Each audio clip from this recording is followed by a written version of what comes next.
This is the X-Zone Broadcast Network, broadcasting worldwide on broadcast affiliates and satellite program providers, including CNN Broadcast Network, Sirius Satellite Network, Star Media, Good News Radio Network, Angel Broadcast Network, Wiki Broadcast Network, and WPBN TV. For more information on the X-Zone Broadcast Network, visit us at www.xzbn.net.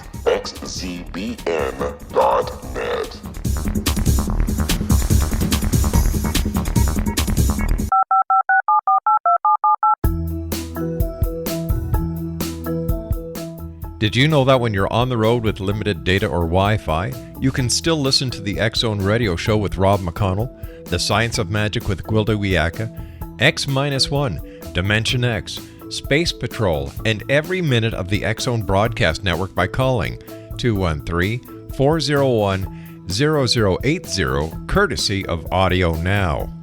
No smartphone, app, or internet needed. It saves your data plan and it's free if you have unlimited minutes. Call 213-401-0080 to listen on any phone, anytime, anywhere.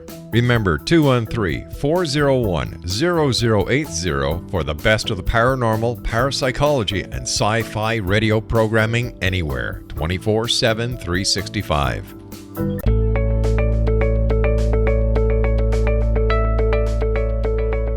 Hi, everybody. This is Johanna Carroll, your host of Dialogue with Divinity. Our show is really committed not only to entertain you, but to bring you the wisdom keepers of our time and to have some fun at the same time. So for 30 years, I've been doing spiritual counseling. I also am an author, and I'm so happy today to have a fellow author who really is writing about things that are close to my heart and soul, which is romance, time travel, and reincarnation. So let me tell you a little bit about our guest. Deanna Jewel lives in the Pacific Northwest, and she writes multi-genre romance novels since 1991. She enjoys writing time travel and historical romance, and she's not afraid to talk about reincarnation in her books. She also works in her family business for over 23 years with her husband. So this is a woman who's got two jobs, like many of you. When she's not writing, Deanna enjoys gardening and traveling, where she finds new story locations and characters. She has two Siamese cats, Zoie and Sinbad, who keep them entertained, and Deanna loves hearing from her readers. So Deanna, welcome to the X-Zone, and also welcome to Dialogue with Divinity. Thank you, Johanna. I'm happy to be here. So I love the fact you are a girl after my own heart, because for many years I had two full-time jobs, so I can understand what that's like. So how do you actually find time to do your writing? I know you said you've got all these characters that are talking to you, and you've got your one accounting job, and then you've got your writing job. So how do you actually find the time? Are you writing in the evenings? I usually write in the morning before I go to the office. I'm at the office at 12, 1 o'clock, something like that. During tax season, we're there till midnight. So my mornings are for me and my writing and marketing and talking to readers. So let me ask you a question. I know you've got about 5 books out there, and obviously lots more to come. And it's actually called the Surrender series of romance novels. Is that right? Yes, it is. Okay. So how did you, obviously I think we all love romance, and I certainly love reincarnation, but how did you get started in blending these two together? I'm very curious about that. Reincarnation seems to be a thread that goes through all of my books. It wasn't planned that way. It's just something that happened. I think we all lived before, and to be able to bring that into my books, time travel seemed the easiest way to make that happen, to show that she did live before. Their souls are reincarnated in current times in book 2. Okay, so you in the series that you're doing, is it a continuation of the same story that seems to grow and grow, kind of like really what reincarnation really is? We come back, we do it again. Is that what's happening here? Okay. Yes, it is. When you think of reincarnation, and maybe this is part of the characters in your book, why do they have the desire or the need to actually reincarnate? And why do you think we as people do as well? I think our souls travel through time. Okay. And they just connect with the souls that they were with in the previous life. I know not everybody believes that, but I do. Okay, I believe that. So we're on the same page with that. Do you feel that, we live in all these multidimensional realities? Do you feel that in terms of the sense of time travel, are these characters in your book as characters living on the earth, are we living in different time aspects at the same time that are concurrent? Or do you find that we go from one to the other to the other? Do we go back and forth? I don't think that we go back and forth, but we learn in our past life to do better and connect better with people in upcoming life. Okay.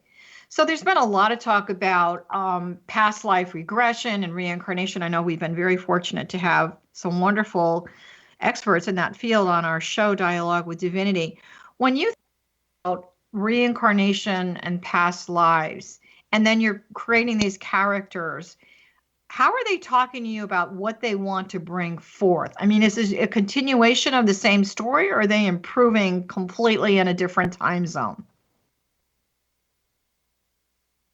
I'd like to think that they're improving in the time zone they're in. Okay. And then some of the characters that they were with in their past life don't always come back as humans. Some come back as animals and pets to still be around us. All right. I know that the animal kingdom is alive and very well, and it's certainly happening in lots of multidimensional realities, heaven, universe, whatever you wish to call it. So do you actually take a physical character and then they become the personality of an animal that there's relationship with in the next book of in your series? That's exactly what I did, yes. Okay, great. So we're going to go to a break in a few minutes, but I know that obviously this is romance novels. I mean, and everyone thinks that they're absolutely connected to one soulmate on this earth. What are your beliefs in that? Do you think that we have more than one soulmate, or does this soulmate follow us from one lifetime to the other? I'm curious about that too. I think we might have more than one soulmate, but there's a small group of them that you meet throughout each life that we do. Yeah. If that makes sense to people. Uh-huh. Well, I know in my own spiritual teachings, I believe we have anywhere from 5 to 7 soulmates that are on assignment to us. And we're going to hold that thought. We're going to take a quick break. This is Johanna Carroll. We're speaking with Deanna Jewel, who is all about romance, reincarnation, and time travel. So we're going to be right back. So don't go away.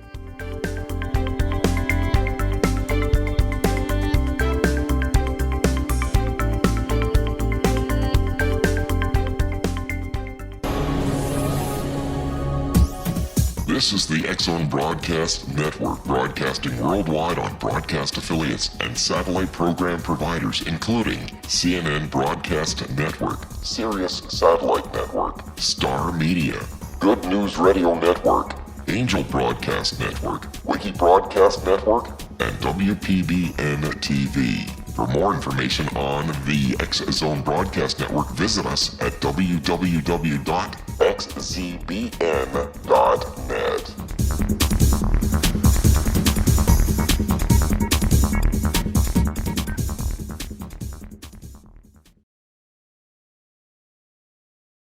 How would you like to be able to read other people's minds? Well, the next best thing is here. When you know how to read a person's name, you know how the person thinks, feels, and behaves.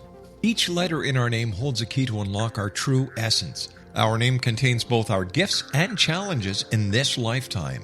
Mnemology science discovers personality secrets hidden in the placement of the letters of our names, including the first and last impression people remember about us. Sharon shows us how to interpret the arrangement of letters as outlined in her book, Know the Name, Know the Person. Sharon Lynn Wyeth created mnemology science after 18 years of research and testing her theories, and has supported thousands of people around the world in understanding themselves and others better. You'll enjoy Sharon's unique teachings as she shares her system to learn the gifts behind your given birth name. Even if you don't like your birth name, there are jewels in this book. If you're thinking of changing your name, ready to name your child, or wanting to get along better with others, this is the book for you. If you'd like to improve your relationships and change your life for the better, get the book today, Know the Name, Know the Person, or visit www.knowthename.com. That's www.knowthename.com. This is the X-Zone Broadcast Network, broadcasting worldwide on broadcast affiliates and satellite program providers, including CNN Broadcast Network, Sirius Satellite Network, Star Media, Good News Radio Network, Angel Broadcast Network, Wiki Broadcast Network, and WPBN TV. For more information on the X-Zone Broadcast Network, visit us at www.xzbn.net.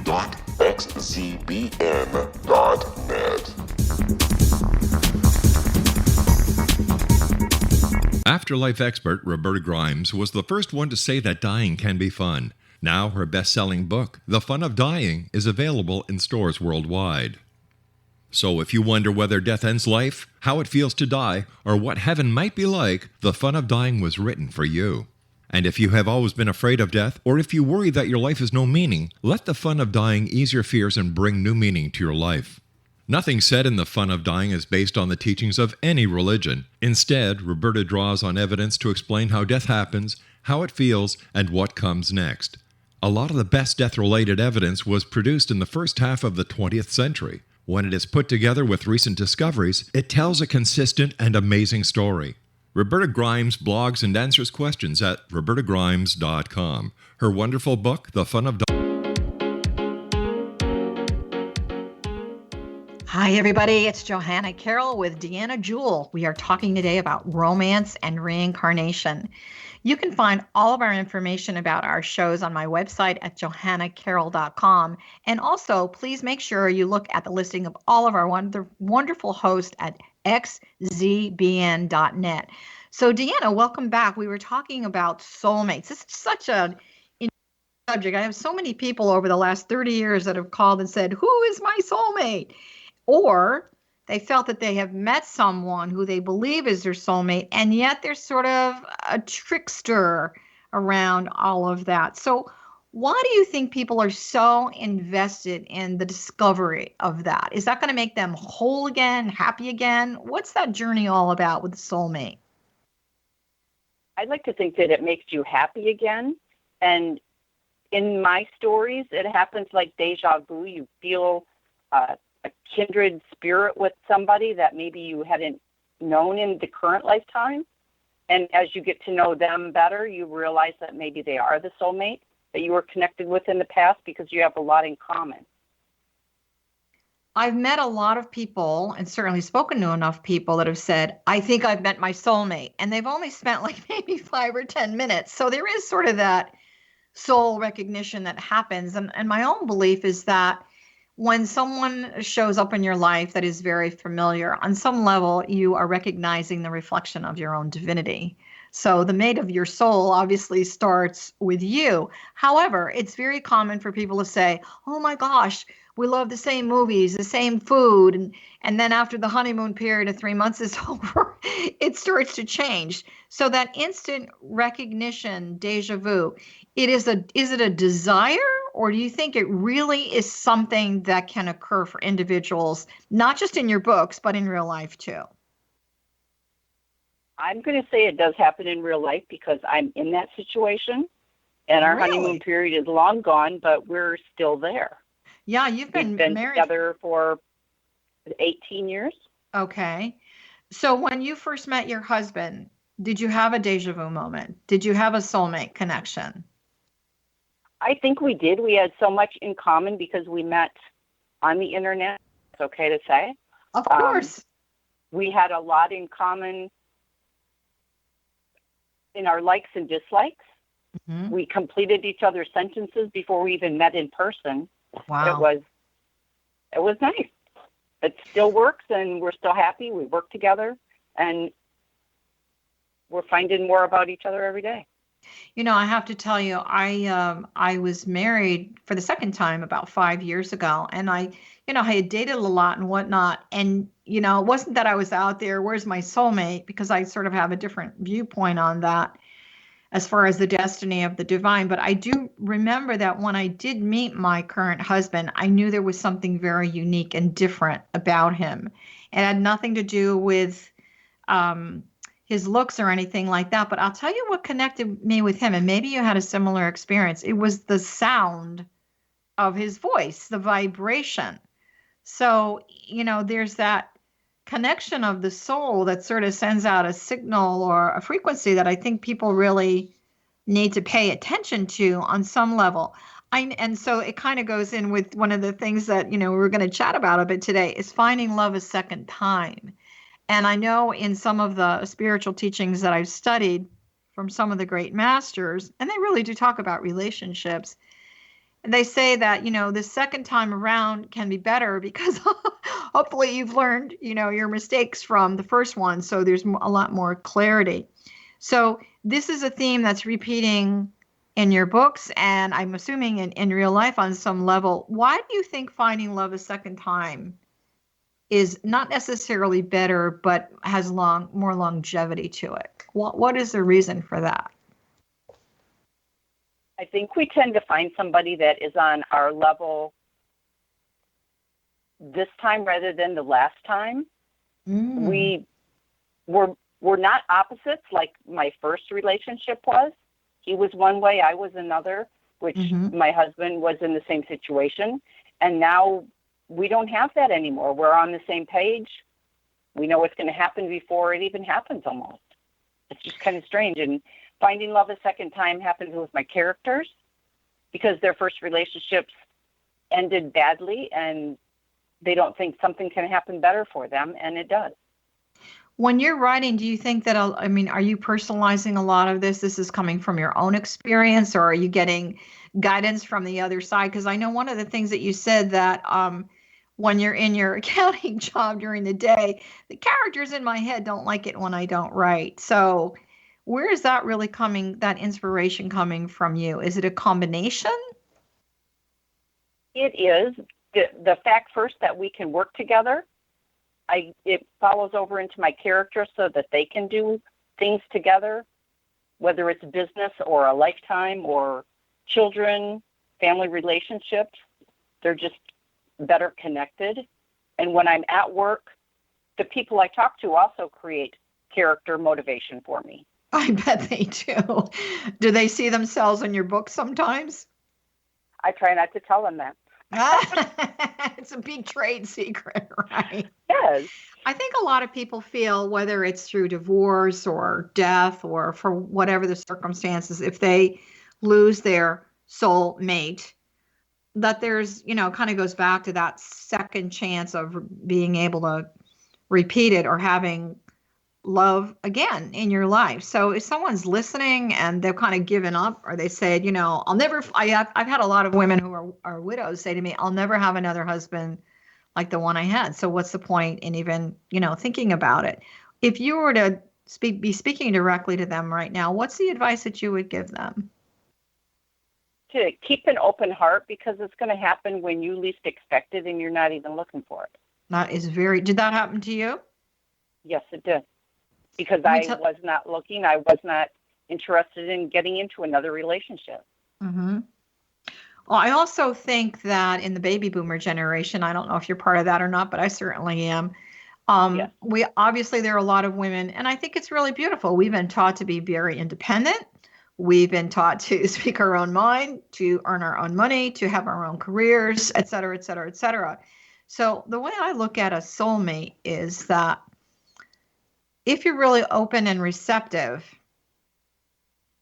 and you're not making it a job to go out and find a partner, when you surrender to the will of the divine, you actually get out of your own way and you're bringing someone in that's an interdependent relationship. It's very healthy, actually, because it's a supportive relationship. And for those of you that are listening, men and women, one of the biggest mistakes you can really make is if you start to compare your old love with a new person that might show up, that might really be a wonderful companion or give you a new opportunity.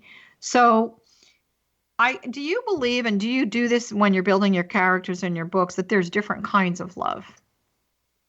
Yes, because both of us there are, in our past relationships, things that did work, but there were things that didn't work, and you have to know that the things that did work are still there, and you still have feelings for those other people. But the current relationship, he supports me having my own occupation, having my own ideas. Mm-hmm. He's not threatened by any of that. And I pull that into the strength of my characters in the book for my female characters. I hope I do that for the male.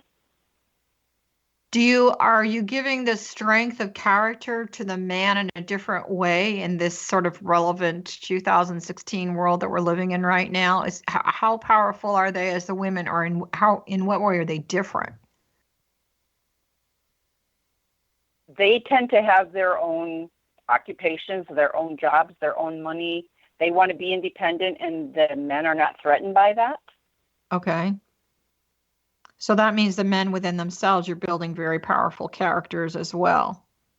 Right. I hope they come across that way.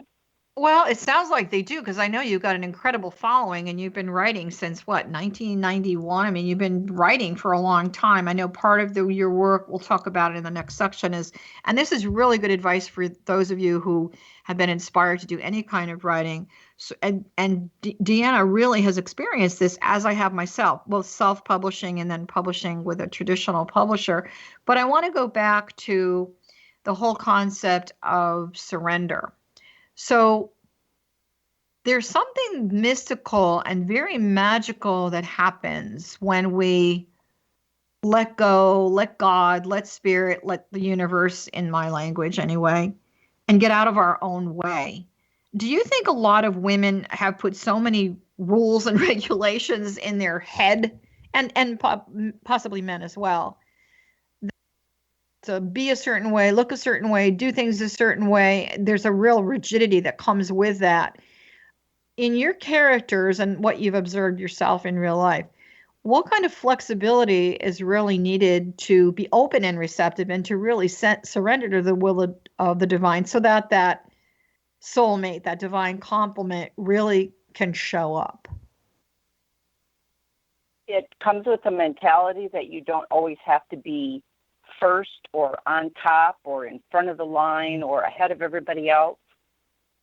Step back and look at what is going on around you, and know that you can still be top and still be up there with everybody, but not have to be right out in front and in everybody's face. Surrender to let everybody else have a part of it too. Yeah, I think another thing is to surrender to the competition. I really feel that, the media on some level, even though it has tremendous value, it also, there's a little bit of brainwashing that goes on sometimes. If I don't use a particular kind of toothpaste or shampoo, there's something wrong with me. So I think a lot of women, though, and men, have evolved beyond that in their maturity process, particularly from their soul's perspective. And yet, I know sometimes a lot of women will say, well, look at this couple, and look, everybody's happy and in a relationship but me. But the reality is you're not in that relationship. So stop comparing yourself. Right. So in terms of, the whole concept of surrendering to the will of the divine, when you're doing your writing, and even in your own personal life, what did you need to let go of? What did you need to surrender to? And what did you need to stop personally comparing yourself to? Maybe making sure that I'm heard in everything, that my thoughts are always right, because they're not. Be open to what others think. In my personal relationship, we talk about everything. Not one of us makes the decision. We both talk about it and both make a partner decision. Yeah, so that to me is a mate of the soul, or a divine complement. You're really partnering in a very healthy way. Also, one of the things, let me ask you a question, because this comes up a lot in relationships. Do you ever talk about finances in any of your books? I'm really curious, because business and finances and how, the house is run and X, Y, and Z, that is a real thorn in a lot of people's side. And I know a lot of women and men, they're not particularly interested in sharing their wealth or their finances, particularly, with a second marriage and that kind of thing. How do you build that into your characters at all? We're going to answer that question, and then we're going to take a quick break. I do have finances in my writing. Good. The men still like to show that their woman doesn't need to work or doesn't have to have a job, but they give them that opportunity to do that if they still want to. Okay, we're going to hold stay that. home. Okay, we're going to hold that thought. We'll be right back.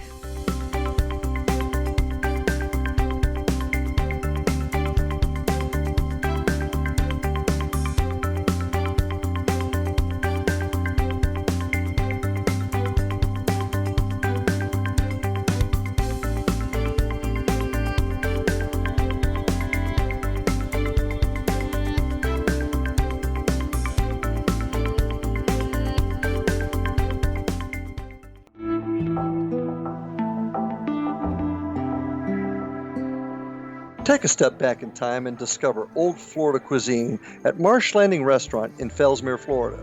Enjoy delicacies such as frog legs, gator tail, catfish, and swamp cabbage, or enjoy the more traditional cuisine such as hand-cut Angus steaks, ribs, and seafood.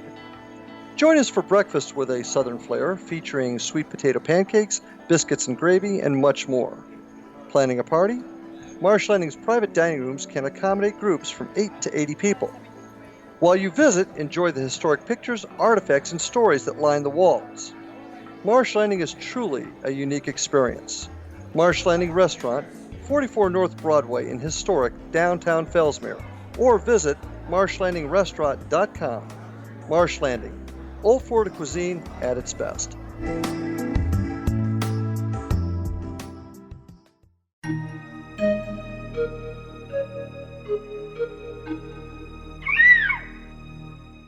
While science pursues fact, magic accesses the quantum level, bridging random facts to form truth. As long as science and magic remain separate and polarized, the truth cannot be known. I'm Gwilda Wiyaka. Join me on the Science of Magic radio program, dedicated to unification and evolution of consciousness. During each episode, I'll be speaking with experienced and respected scientists and mystics. From astrologers to astronomers, from medical doctors to shaman, the scientific method to dowsing and intuition, we'll weave together information from seemingly divergent practices to promote unity and enlightenment. Join me, Gwilda Wiyaka, and the Science of Magic right here on the Mutual Broadcast Network. For more information, visit www.thescienceofmagic.net.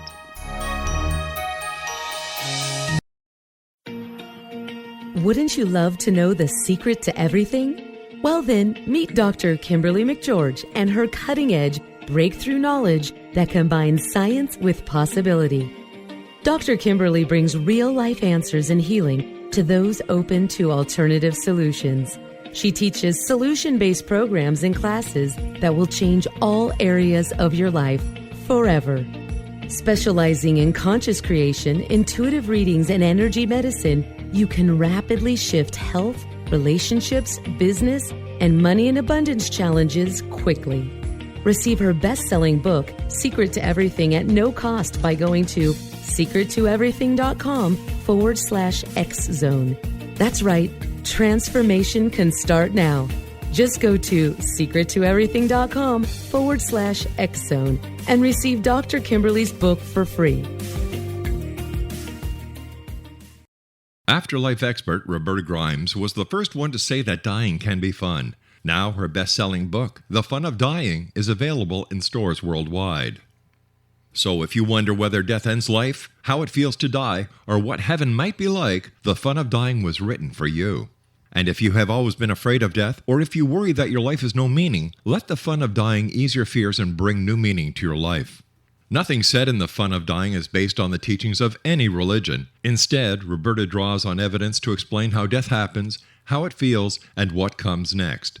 A lot of the best death-related evidence was produced in the first half of the 20th century. When it is put together with recent discoveries, it tells a consistent and amazing story.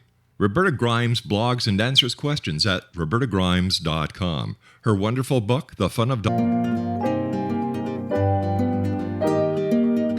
Welcome back, everyone. This is Johanna Carroll. We're having a great conversation about relationships, romance, reincarnation, time travel, and we're talking about money right now. So for those of you that are concerned about being in a relationship, either once again or the relationship that you're in right now, one of the subjects that comes up a lot for me in my spiritual counseling that I do is the issue of finance. And Deanna, that was really interesting before we went to break, because the way you're developing your character is the woman is independent. She has her own money, etc., which is great. And the man obviously is powerful and independent as well. But the man, if I'm hearing you correctly, it's not important to him whether the wife, has her money. He's fine with her staying home. Isn't that sort of an old paradigm? I'm not saying it's a bad one. It's an old traditional paradigm that, in this day and age, is it really applicable? Are there a lot of women that would like to say, I really don't want to work anymore. I want to stay home. What are your thoughts on that? I think personally I would have a hard time doing that because I'm not somebody who can just sit home and do nothing. I have to have something to do, places to go, people that I deal with. There's still some relationships where one party is more controlling than the other, and that's hard to get through to the couple, I guess, to let each other go their own way once in a while. Yeah, and don't be afraid you're going to lose that person. Yeah, and you use a significant word, controlling, which makes the hair on everybody's head just stand straight up on some level. I know for myself, I have a lot of friends that are retired, and I'm in my late 60s, so I have a lot of friends that are retired, and they do the typical ladies' lunch and bridge and tennis and shopping and all that. I don't know. I think I'd really, for myself, I'm so dedicated to really helping people improve their lives on some level. I would feel like I had really failed if I live that kind of a lifestyle. And by the way, I'm not saying that that's a bad thing, because I think every once in a while everybody does need, that break. However, you have a gift of being a writer, and you've been writing for a long time. So I always feel that when you are in your creative self, you're also in your divine self. And when you're in your divine self, there's a lot of joy, and not even satisfaction, but really happiness that does come from the soul, which is its natural state. So I know that you've been writing for a long time, and you first started your writing, you self-published, right? Yeah. Okay, so for those of you that are listening, we're going to shift the relationship dynamic into the relationship of publishing a book. And everyone I know feels they've got a book inside of them somewhere. So this whole segment, we're going to talk about self-publishing, some of the positives, some of the we're going to look at pros and cons and everything. And then we're going to talk a little bit about going to a traditional publisher. Now, I have to tell you that I also self-published my first books. And I remember the first time that I held my first book, I thought, holy cow, I really am an author. So I was kind of proud of myself. So how did you feel when you held your first book in your hand? That's what it feels like. It's like they talk about having the baby and you bring it into being so that other people can share it. It's an amazing feeling to hold your own print book. Yeah, so it is. Those out there that are still writing, keep going. What you put into your words, know that it's going to reach several people out there that are reading it, not just one person. Mm-hmm. And so you did a lot of this yourself. I mean, you did the formatting, the uploading, you even did the cover design, which is amazing. You did everything. So for those people it's a control issue. Oh, why don't we just call it a management issue? Here we go. We're going to call it creative management. You were creatively managing your form of art, which was your first book. What was your first book about? I have the one that's out there that's for free is motivational. I believe in the law of attraction, and if you stay positive thinking, do positive things, know things are going to happen good for you. And that book is out there, Unleash Your Inner Strength. It's just a short book, but it will help those that are maybe having a bad day, pick it up and read it. But this is wonderful. Where can they actually find that? That's a wonderful, we're going to talk about. Online. Okay, and then would that be at your website? Yes, on my website also. And you want to tell people where that website is? DeannaJewel.com. Okay, so it's books. Okay. So for those of you that are listening, it's DeannaJewel.com /my-books. Okay, so that's that's wonderful, by the way. That's a lovely gift that you're giving to people. What was the fun of self-publishing? Let's talk about the pros first. Being able to get books out there for people and not having somebody say, no, this isn't in the genre we want, or this isn't the type of book we're looking for. Self-publishing opened it up for people to put out there what they write, not in the particular genre of what a publisher wants. Mm-hmm. But it does have to be edited, and a lot of that is going by the wayside. People need to get your editing done, have a professional editor get it. Agreed. Yeah. So how did you move from a motivational book into the whole romance, time travel, and reincarnation genre? How did that develop for you as a writer? I've always been a reader since my teens of romance. I enjoyed the historical authors that were out there, and characters even way back were in my head. So I just put them into books, onto pages, and brought them to life. You know, for those of you that are listening that feel that you have a book inside of you and you don't know what to do with it, I'm going to tell you the same thing that Deanna said. Just start writing. And so for me, I know in my last book, I really made it sort of a job on some level. I'm not saying that you need to do that, but unplug your phones, get rid of all the distractions. What I always do is I light a candle, I sort of ring a little bell, I ask for the presence of the divine to speak through me. Let it be thy words that are heard. And it gives a lot of more texture and richness that all of a sudden comes from nowhere. So it's pretty time consuming, don't you think, to self-publish? It is. Just to be able to sit down and make yourself write and get it on paper. I have a hard time not editing while I'm writing, so that takes my writing longer. I just need to write and edit later. Oh, that's interesting that you do that. I've never heard of that before.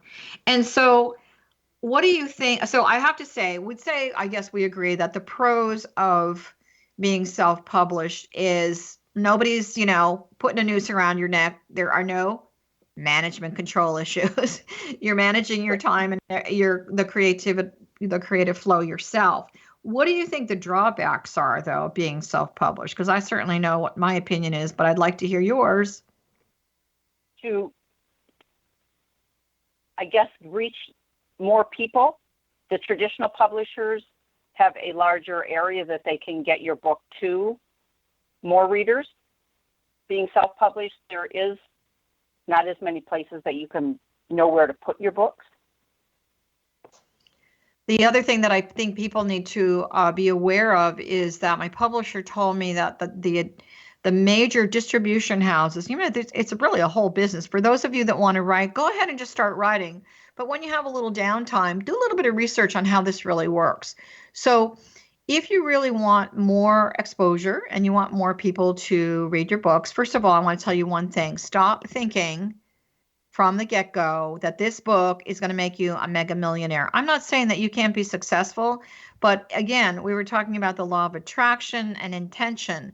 If your intention is to write, to become a millionaire, you do not have the conscious, really manifestation model out there that's going to serve your soul. Would you agree with that, Deanna?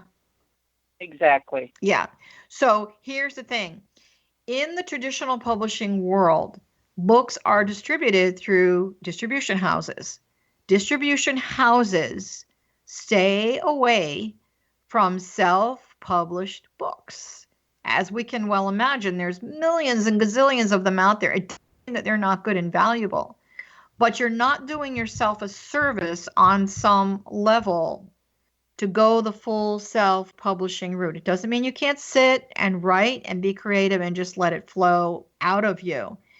But if you really want to hit a larger marketplace, if you want to get your books in bookstores, if you want to hit an international market, and it's possible that you have a story to tell that can, going to a traditional publisher who does have those relationships with the distribution houses is really the key to all of that.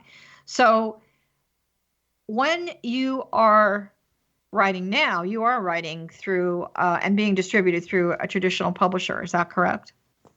That's correct. How did you make that still decision? Self-publish. A friend of mine owns a publishing company that I went with. Okay. I just want to say her personality is like a magnet. She pulls people to her. She's so friendly and helpful. But when I self-publish some of my books, it's because of a time restraint with my deadlines for publishing, I guess. When I self-publish, I set up a deadline for my own, where with a traditional publisher, they have deadlines they also have to meet. And if you're going to be in their stable of authors, you have to meet their deadlines too. And sometimes that's hard with the books that I write. What's the challenge with that? As far as the schedule, you mean? Yes, my time frame with writing. If I get called to the office more often, it's going to interfere, and my job comes first. Yeah, well, you actually have two jobs, and so I'm sure there's part of you that's, I need to be here, I need to be there, and sometimes you can't be in two places at the same time. Did you ever use the book called The Writer's Way as far as a template and laying out the content of your book? And for those of you that are listening, this is something, it is a template. Particularly, it's a template if you want your book to become, a movie or anything like that. And I'm not trying to shoot you up into the clouds of being unrealistic. But did The Writer's Way as a tool affect your writing at all? Was it something that you used? I have to make myself do an outline because I usually just write by the seat of my pants. But writing by an outline does make it easier to write, because then you know where your middle and your ending are. And don't stop thinking that your book can't be a movie. That's very true. And the other thing is, the reason I'm asking you this question about The Writer's Way is it's very clear in The Writer's Way that there's a hero, there's a heroine, there's a crisis, there may be more than one crisis, there's a solution to the crisis. So, it actually, that outline flows very nicely. I would still do the writing first, and then I would probably, take a look at it, or if you're working with an editor, which, as Deanna was saying, is really important. That's going to clean it up so that you do have that flow. When you are doing your books, are you actually out there marketing and promoting, or is your publisher doing that for you, or what's that relationship like? And then we're going to take a quick break. Whether you're self-published or traditional, the author still has to do the majority of the advertising. I mean, she connects us with book signings and things and gets us out there, but the author still has to do a lot of the marketing. You have to get your readership in. I like to talk to my readers at the signings. It's fun. Yeah. But yes, the marketing is on our part. We're going to take a short break. We'll be right back.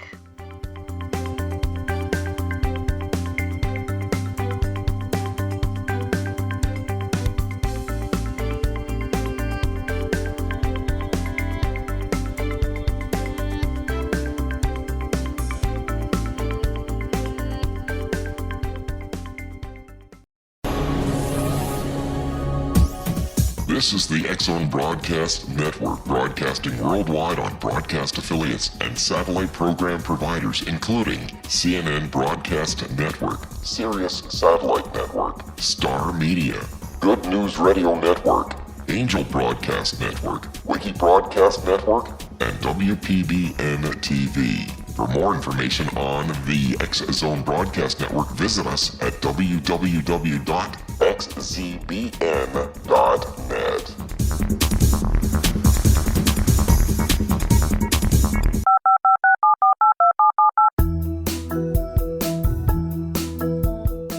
Did you know that when you're on the road with limited data or Wi-Fi, you can still listen to the X-Zone Radio Show with Rob McConnell, The Science of Magic with Gwilda Wiyaka, X-1, Dimension X, Space Patrol, and every minute of the X-Zone Broadcast Network by calling 213-401-0080, courtesy of Audio Now.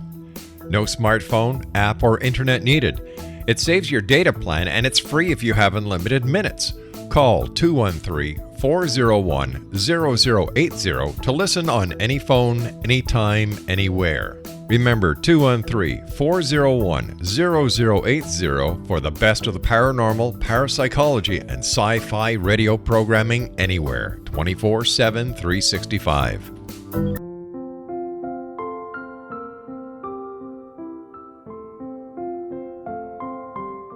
I am Dr. Carl O'Helvey, founder, president of a new cancer foundation focusing on evidence-based physical, mental, and spiritual interventions, including natural cancer cures, prayer, meditation, affirmations, nutrition, and other related holistic cancer prevention and cure modalities. These are used in cancer education, research, and financing care. I ask for your help to continue this important work by donating at www.holisticcancerfoundation.com.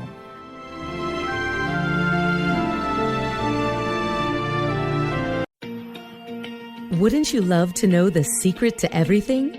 Well then, meet Dr. Kimberly McGeorge and her cutting-edge breakthrough knowledge that combines science with possibility. Dr. Kimberly brings real-life answers and healing to those open to alternative solutions. She teaches solution-based programs and classes that will change all areas of your life forever. Specializing in conscious creation, intuitive readings, and energy medicine, you can rapidly shift health, relationships, business, and money and abundance challenges quickly. Receive her best-selling book, Secret to Everything, at no cost by going to secrettoeverything.com/X-Zone. That's right, transformation can start now. Just go to secrettoeverything.com/X-Zone and receive Dr. Kimberly's book for free.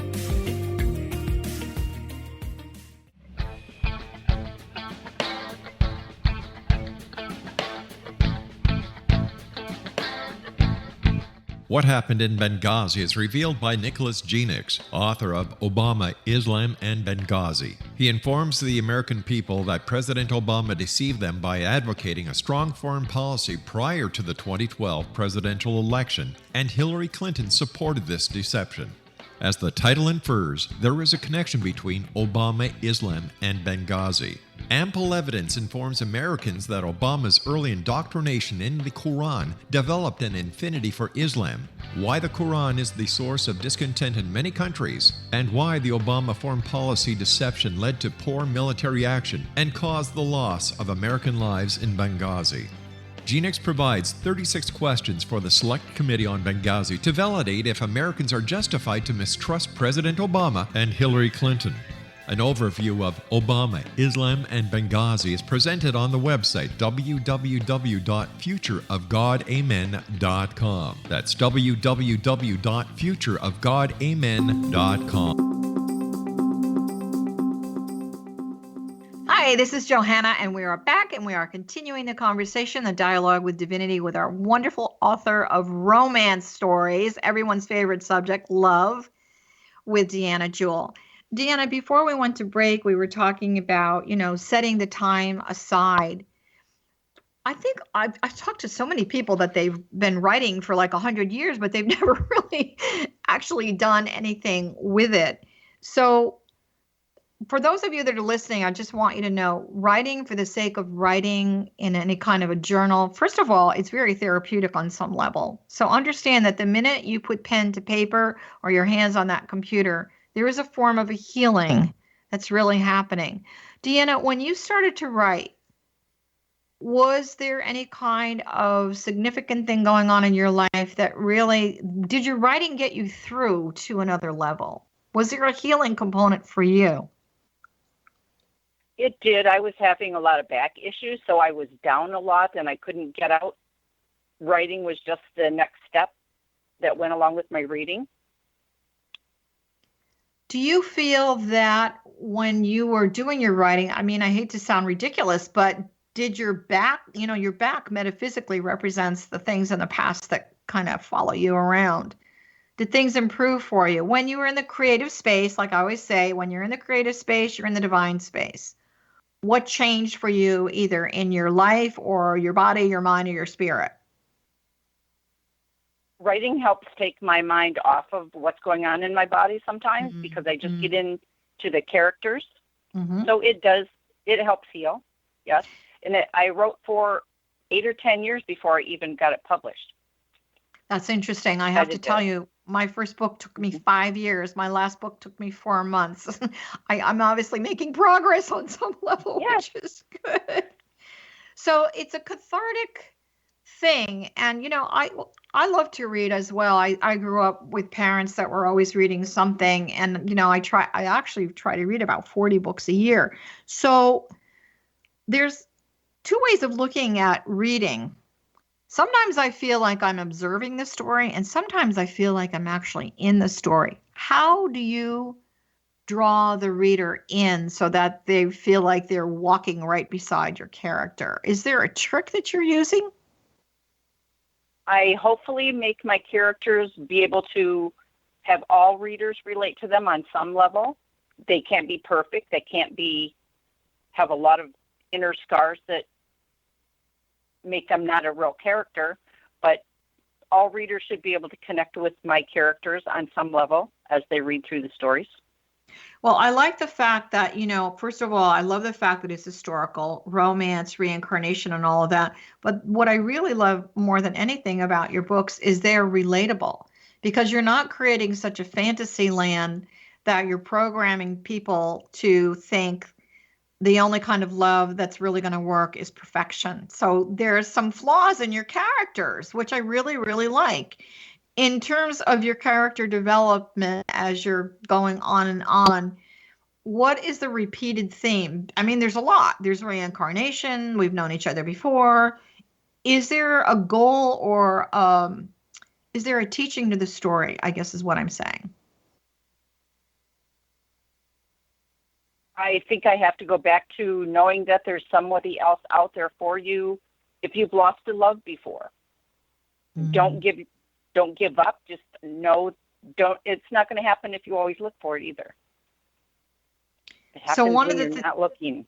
That's true. One of the things, actually, the last book that I wrote was called The Lost Art of Loving. And it had nothing to do with other people, although on some level it did. It had to do with self-love and understanding that you can't get, you know, it really is true. You can only receive love to the level vibrationally and energetically that you love yourself. So, and you've obviously been extremely successful in that with all the readers that are following you. When you develop the story and you're making them powerful characters, how are you presenting so that the reader can really relate to this, that this person is not perfect? What kinds of things are showing up? Flaws that they see in themselves, maybe. They've lost love before and have been distraught. Some have been depressed. But you have to go inside yourself and know you're the best you can be so that other people can see that. And I hope I bring that out through my characters. You know, I know that you do, because first of all, what I really understand about the world of spirit and creation and the law of attraction is all about energy and the harmony of energy. So there is an aspect that like attracts like in the universe. And I'm not necessarily talking about you or your husband or your characters, but it's the wisdom and the information. And so we live in a very ascended age right now where people really are seeking a better way. If we look out in the world, it's very divisive energy. It can be very discouraging, and there's a lot of fear. And so for you to be writing about love, which is our divine state of wholeness, and really encouraging people to, it's not about finding the other person, it's about believing and having faith in yourself. Do you feel that the reason you started writing was to help people have that awareness for themselves? You said not to give up hope and also to believe in themselves. Is that correct? Yes. There's a lot of people out there, maybe even in my own world, that I wish I could just shake them because things are not as bad as they're seeing. They need to know that they have to look a positive. It's all in your self-attitude and knowing that you can do things, you can accomplish whatever you want to. Yeah, I also think in the United States, in such a large country, we need to have a little bit of a higher perspective or a different vision or version, if you will, of instead of looking at how bad our life is, look at the positive blessings that you really have. Particularly, we're coming into a very sensitive season, the Christmas season. We have Hanukkah, we have Kwanzaa, we have the New Year around the corner. As people are walking into next year, which, by the way, in the Tibetan system is a 10-year, it represents new beginning. How can you as individuals, whether it's through Deanna's books or you writing your own books, for those of you that are listening, or doing your own journaling, really take a deep dive into your soul and affirm for yourself 10 positive things that you are bringing into next year. So, Deanna, what's coming out next for your books? I finished a Christmas story that we're going to promote for next season, or for next year in 2017. Just editing that made me cry several times, so I can't wait for it to get out there next year. What's the name of that book? I also have a sequel to that one. It is Jamie's Gift. Okay. And that will be out next Christmas. All right.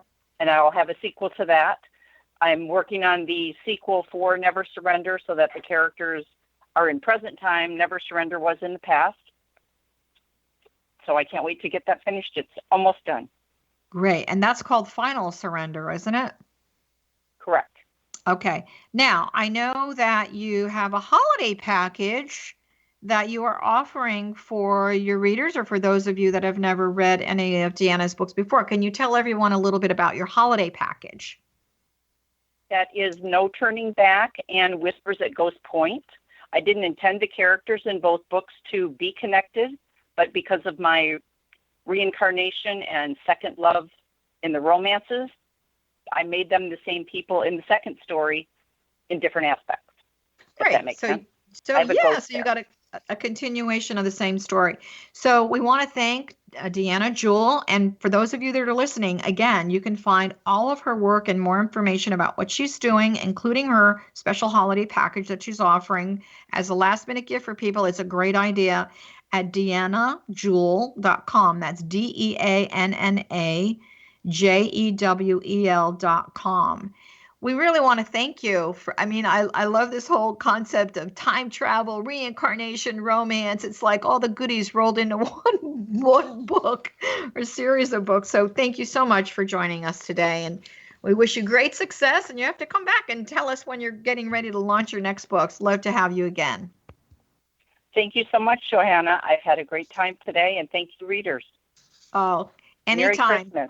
Merry Christmas to you, Happy New Year, and many blessings on all of your creative work in the future. So we're going to say goodbye to Deanna and take a few minutes just to remind you that you are listening to the X Zone Broadcast Network. And for those of you that would like to take a look at all our wonderful offerings that we have all the time, you can find that at xzbn.net. We have a wonderful, wonderful family of hosts, highly creative, very talented, touch on lots of different subjects that are really going to warm your heart and soul. For myself, all of my work for the last 30 years and all the new things that I'm doing can be found at Johanna Carroll, that's CARROLL.com. If you want to give yourself a real treat for the holidays and something to take a look at for next year and get your year really launching and running, I am doing a 5-day spiritual retreat on the island of Maui. It's called Rise, and it's all about renewing in the sacred elements of earth, wind, fire.